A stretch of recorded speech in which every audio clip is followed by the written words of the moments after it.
क्या आपने कभी सोचा है कि अगर इंसानों की जगह एक टापू पर सिर्फ चूहे रह जाएं, हजारों की तादाद में, एक ऐसा द्वीप जहां न इंसान की आवाज है, न कोई जंगल की हरियाली, बस हैं तो सिर्फ गिनती से बाहर चूहे, भूखे, आक्रामक और पूरी तरह बेकाबू। लेकिन सवाल ये है, इन चूहों को वहां छोड़ा किसने? क्यों इंसान ने खुद अपने हाथों ये मौत का द्वीप तैयार किया? और अब ये चूहे क्या सिर्फ उस टापू तक सीमित हैं या फिर धीरे धीरे इंसानी बस्तियों की ओर बढ़ रहे हैं? आज हम आपको ले चलेंगे एक ऐसे रहस्यमयी टापू की ओर जहां इंसान तो नहीं लेकिन चूहों ने अपनी अलग ही दुनिया बसा रखी है, और जानेंगे कि इसके पीछे की कहानी कितनी खौफनाक और चौंकाने वाली है। तो जुड़े रहिए, क्योंकि आगे खुलने वाला है एक ऐसा राज जो आपको अंदर तक हिलाकर रख देगा। पैसिफिक महासागर की गोद में छिपा एक अनजाना रहस्य, मकवरी आइलैंड। पहली बार जब 1810 में कुछ समुद्री यात्रियों की नजर इस द्वीप पर पड़ी तो उन्होंने जैसे कोई स्वर्ग खोज लिया हो। चारों तरफ फैली हरियाली, हवा में घुली ताजगी और वो शांति, जैसे प्रकृति ने यहाँ अपना सबसे सुंदर चित्र बना डाला हो।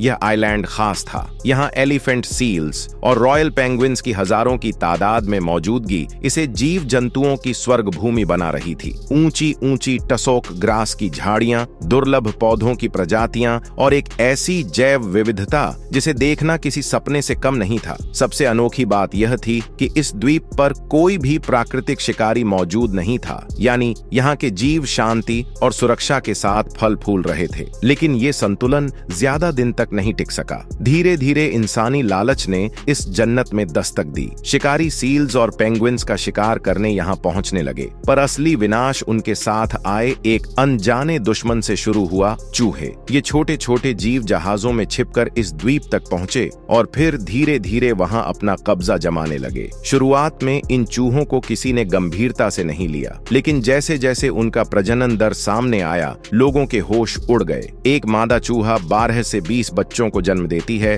और वो भी हर 3 हफ्ते में। उनके बच्चे सिर्फ 1 महीने में ही खुद बच्चे पैदा करने लायक हो जाते हैं। अब सोचिए, जब एक चूहा आधे साल में 1000 तक की आबादी बढ़ा सकता है, तो पूरा द्वीप कितनी तेजी से चूहों की बस्ती बन जाएगा। और ऐसा ही हुआ। एक वक्त वो आया जब यह शांतिपूर्ण द्वीप हजारों भूखे चूहों का अड्डा बन गया। उन्होंने न सिर्फ पौधों और जानवरों को नुकसान पहुंचाया, बल्कि जैविक संतुलन को भी पूरी तरह बिगाड़ डाला। अब जरा सोचिए, जब एक अकेला चूहा इतनी तबाही मचा सकता है, तो उन जहाजों से आए सैकड़ों चूहों ने मिलकर इस शांत और खूबसूरत मकवरी आइलैंड को मानो राइट आइलैंड में बदल दिया। इन चूहों की सबसे खतरनाक बात ये थी कि इस द्वीप पर इन्हें रोकने या मारने वाला कोई नेचुरल प्रीडेटर मौजूद नहीं था। न कोई सांप, न कोई शिकारी पक्षी, न कोई खतरा। नतीजा, ये चूहे जंगल जंगल, चट्टानों से लेकर समुद्री किनारों तक हर जगह फैलते चले गए। धीरे धीरे इन्होंने यहाँ की जैव विविधता को निगलना शुरू कर दिया। पक्षियों के अंडे, उनके नवजात बच्चे, पौधों की जड़ें, फल, बीज, हर वो चीज जो इनके रास्ते में आई, वो इनके पेट में समा गई। और देखते ही देखते एक हरा भरा स्वर्ग एक बर्बाद और खतरे में डूबा टापू बन चुका था। जब इंसानों ने हालात बिगड़ते देखे तो उन्होंने इस संकट को रोकने की एक नई तरकीब सोची। इस बार प्लान था, बिल्ली लाओ, चूहे भगाओ। यानी कुछ बिल्लियों को द्वीप पर छोड़ दिया गया। उम्मीद थी कि ये शिकारी बिल्लियां चूहों की आबादी को कंट्रोल में लाएंगी, पर जैसा कि अक्सर होता है, प्रकृति को बिना समझे की गई छेड़छाड़ का अंजाम अलग ही निकलता है। बिल्लियां जैसे ही आजाद हुईं, उन्होंने चूहों के बजाय वहां मौजूद मासूम समुद्री पक्षियों को अपना शिकार बनाना शुरू कर दिया। उन्हें चूहों की तुलना में धीमी और उड़ने में अक्षम पक्षी ज्यादा आसान लक्ष्य लगे। देखते ही देखते एक खूबसूरत और संतुलित पक्षी प्रजातियों से भरा द्वीप एक शिकार गाह में बदल गया। स्थिति इतनी भयावह हो गई कि रिपोर्ट्स के मुताबिक बिल्लियां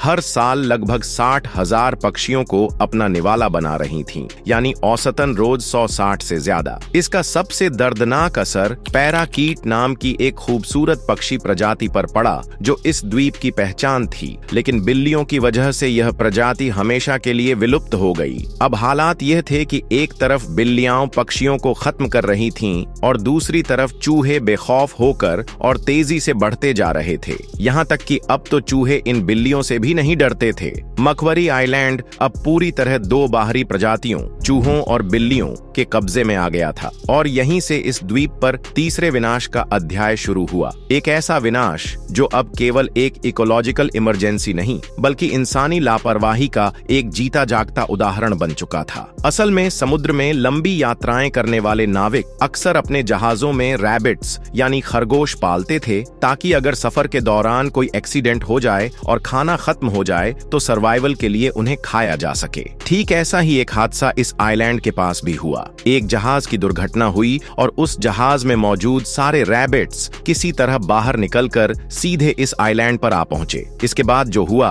उसने इस आइलैंड की खूबसूरती को तेजी से मिटा दिया। इन खरगोशों ने इस आइलैंड में मौजूद सारी घास, छोटे छोटे पौधे, हर चीज को खा डाला। मकवारी आइलैंड जो कभी हरा भरा और स्वर्ग जैसा दिखता था अब धीरे धीरे एक वीरान रेगिस्तान जैसा बनता जा रहा था। अब यहाँ एक सवाल उठ सकता है कि आखिर इस आइलैंड पर पहले से ही बिल्लियां मौजूद थीं, तो क्या वो रैबिट्स को नहीं मार सकती थीं? असल में आमतौर पर जंगलों में पाई जाने वाली वाइल्ड कैट्स ही बड़े रैबिट्स का शिकार करती हैं, लेकिन मकवारी आइलैंड पर जो बिल्लियां थीं वे घरों में पाले जाने वाली डोमेस्टिक कैट्स थीं। ये बिल्लियां छोटे रैबिट बेबीज को तो मार सकती थीं, लेकिन बड़े रैबिट्स को पकड़ने और मारने के लिए उन्हें जिस ताकत की जरूरत थी वो उनमें नहीं थी। इसके अलावा इन बिल्लियों के लिए समुद्री पक्षियों का शिकार करना ज्यादा आसान और कम एनर्जी वाला काम था, इसीलिए उनका पूरा ध्यान उन्हीं बर्ड्स पर ही टिका रहा। अब हालात ये हो गए थे कि ना तो इन चूहों को मारने वाला कोई नेचुरल एनिमी था, ना ही इन रैबिट्स को खाने वाला कोई शिकारी, और यहाँ तक कि इन बिल्लियों को भी कोई खतरा नहीं था। तीनों ही प्रजातियां चूहे, रैबिट्स और कैट्स बिना किसी डर के तेजी से बढ़ती जा रही थीं। कुछ ही महीनों में इन खरगोशों की संख्या 1 लाख से भी ज्यादा हो चुकी थी। यानी आप सोच सकते हैं उस वक्त मकवारी आइलैंड की हालत कितनी भयानक हो गई थी। जैसे ही ये रैबिट्स इस द्वीप पर पहुंचे उन्होंने वहां की सारी घास और छोटे पौधों को खा डाला। इससे मिट्टी की पकड़ कमजोर हो गई और फिर इसका खतरनाक नतीजा सामने आया। साल 2006 में इस आइलैंड पर एक बड़ा भूस्खलन हुआ। जमीन की पकड़ कमजोर होने के कारण अचानक लैंडस्लाइड हुआ जिससे सैकड़ों किंग पेंगुइन चट्टानों के नीचे दब गए और उनकी मौत हो गई। यह घटना वहां के पारिस्थितिकी तंत्र के लिए एक बहुत बड़ा झटका थी। अब इस द्वीप पर रहने वाले तीनों स्पीशीज चूहे, कैट्स और रैबिट्स मिलकर इस पूरे इकोसिस्टम को पूरी तरह से इकोलॉजिकल कोलैप्स की ओर धकेल रहे थे। लैंडस्लाइड्स कभी भी और कहीं भी हो रहे थे और द्वीप की सारी हरियाली लगभग खत्म हो चुकी थी। पक्षियों के लिए ना तो सुरक्षित जगह थी और ना ही घोंसले बनाने के लिए पेड़ पौधे बचे थे, और अगर कोई पक्षी जैसे तैसे अंडे देता भी तो वह अंडे इन जानवरों के लिए आसान शिकार बन जाते थे। चूहे और कैट्स उन्हें तुरंत ढूंढकर खा जाते थे। अब यह साफ हो गया था कि मकवरी आइलैंड जो एक समय पर बायोडायवर्सिटी का प्रतीक था अब पूरी तरह से एक इकोलॉजिकल डिजास्टर जोन में बदल चुका था। इस भयानक स्थिति को समझने के बाद ऑस्ट्रेलियन और टैस्मेनियन सरकारों ने मिलकर सबसे पहले इस द्वीप से बिल्लियों को पूरी तरह से हटाने का फैसला लिया। उन्होंने यह पता लगाने के लिए कि ये बिल्लियां ज्यादातर कहां-कहां रहती हैं, वहां जीपीएस प्लस मोशन सेंसर्स का इस्तेमाल किया। इस तरह से साल 2000 में उन्होंने इन बिल्लियों को पकड़ने के लिए ट्रैपिंग बोनस लगाना शुरू किया। लगातार 6 सालों तक मेहनत करने के बाद 2006 में आधिकारिक रूप से घोषणा की गई कि मकवरी आइलैंड पर अब एक भी बिल्ली नहीं बची है। इसका असर तुरंत दिखा। जो पक्षी पहले डर की वजह से इस द्वीप से दूर हो गए थे वो अब धीरे धीरे वापस आने लगे। उन्होंने फिर से वहां रहना शुरू किया, लेकिन कहानी यहीं खत्म नहीं हुई। अगला बड़ा खतरा थे रैबिट्स। इन खरगोशों की संख्या बेकाबू हो चुकी थी और इनकी वजह से पूरा आइलैंड गंदगी और विनाश से भर गया था। ये रैबिट्स इस द्वीप के 90% से भी ज्यादा हिस्से को नष्ट कर चुके थे। इस हालत को देखकर कई एनवायरमेंटल रिसर्चर्स ने कहा कि इस इकोसिस्टम का रिकवर होना अब बहुत मुश्किल है। इसीलिए एक बार फिर ऑस्ट्रेलियन और टैस्मेनियन सरकारों ने मिलकर एक मैसिव मिशन शुरू किया। इस मिशन की टोटल कॉस्ट थी $24 मिलियन।